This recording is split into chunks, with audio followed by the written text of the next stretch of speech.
Everyone, welcome back to another episode of the Adam Moreno Show. This episode is going to be a little bit different just because a lot of people have been asking me, like, Adam, where is the RFK Jr. and Hannity interview from the other day? And like they're like, all I see are the clips, but I want the whole interview. So I'm like, you know what, let me just go ahead and take a moment to show the entire interview, the unedited, full context, and no commentary, no yapping, none of my yapping in particular.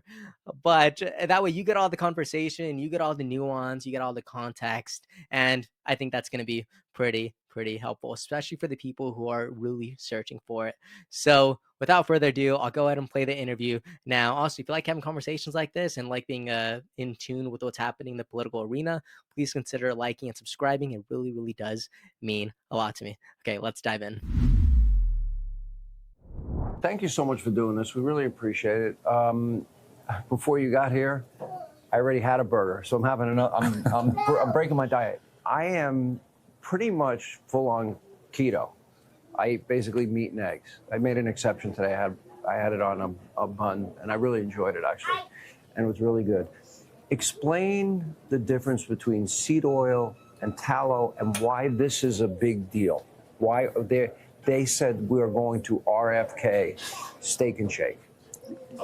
Processed foods and seed oil is one of the components of processed foods. And that is, all the science indicates that ultra processed foods are what are the principal culprit in this extraordinary explosion, the epidemic we have of chronic disease. When my uncle was president, 3% of Americans had chronic disease. Today, 60% do.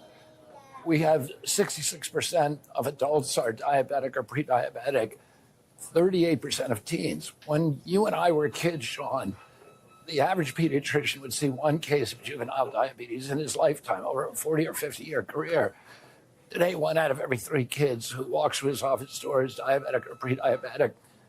Diabetes and other mitochondrial diseases are now costing America more than our military budget.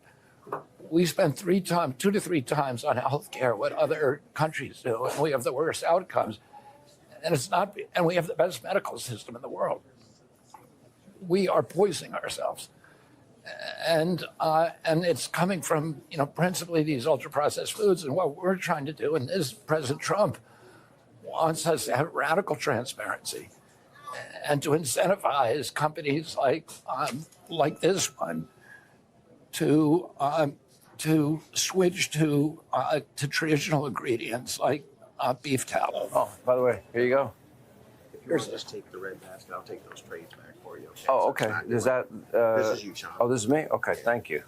And Secretary, this is for you. All right, gentlemen. Enjoy. Thank you. You didn't forget my Coke, did you? Huh? Get your Coke? I got you, buddy. Miss Small with the little ice. Okay. But I'm not going to drink it all because he's going to yell at me. I'm only kidding.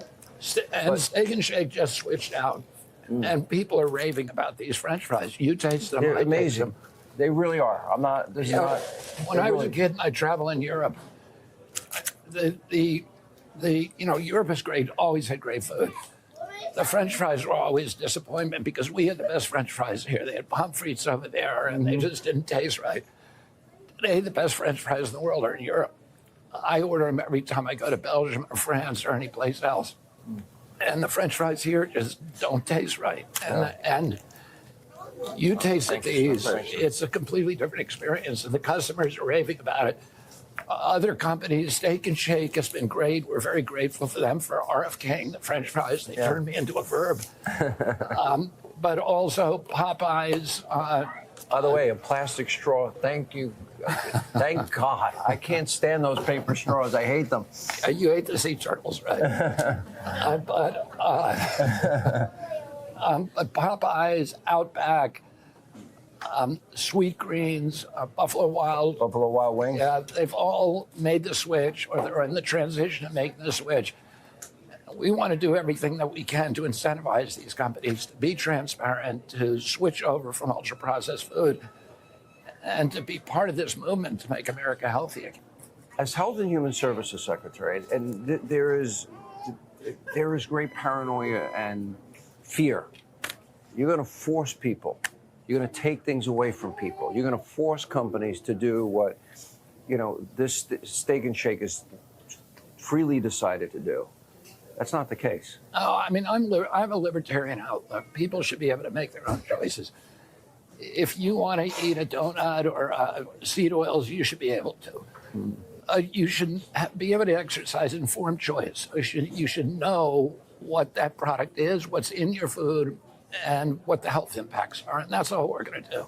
Yeah. We're going to incentivize people to, we're going to incentivize companies to be transparent. And we're going to inform Americans about what's making them sick. Nobody wants to be sick. I don't want to be sick.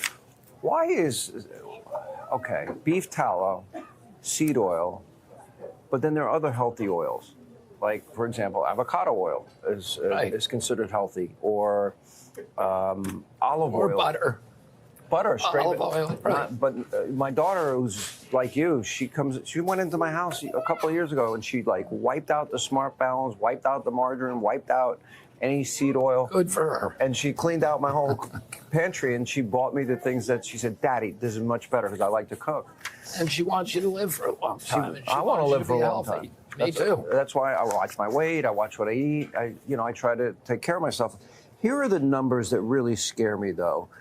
And 66% of adults, 38% of teens, and we'll put this up on the screen, they have pre-diabetes. I didn't order that.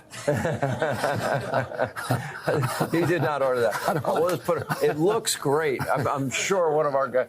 Would anyone like a free shake? Anyone? We got to be somebody in here. But I want to go back. We can just You want?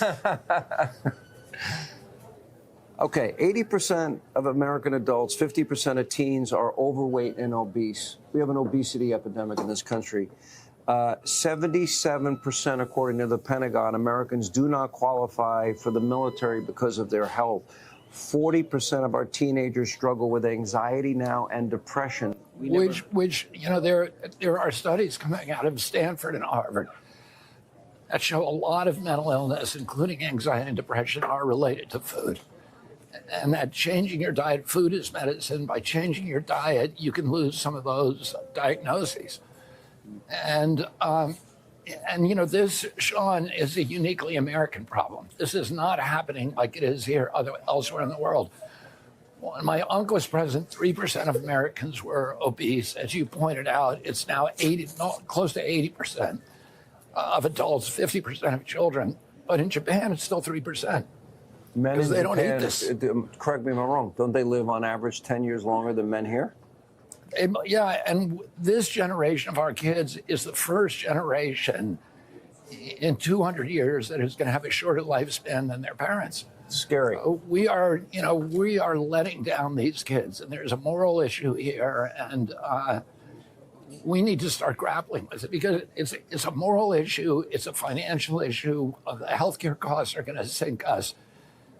And the only way that we're going to solve it is by changing what we eat. Episode's over already?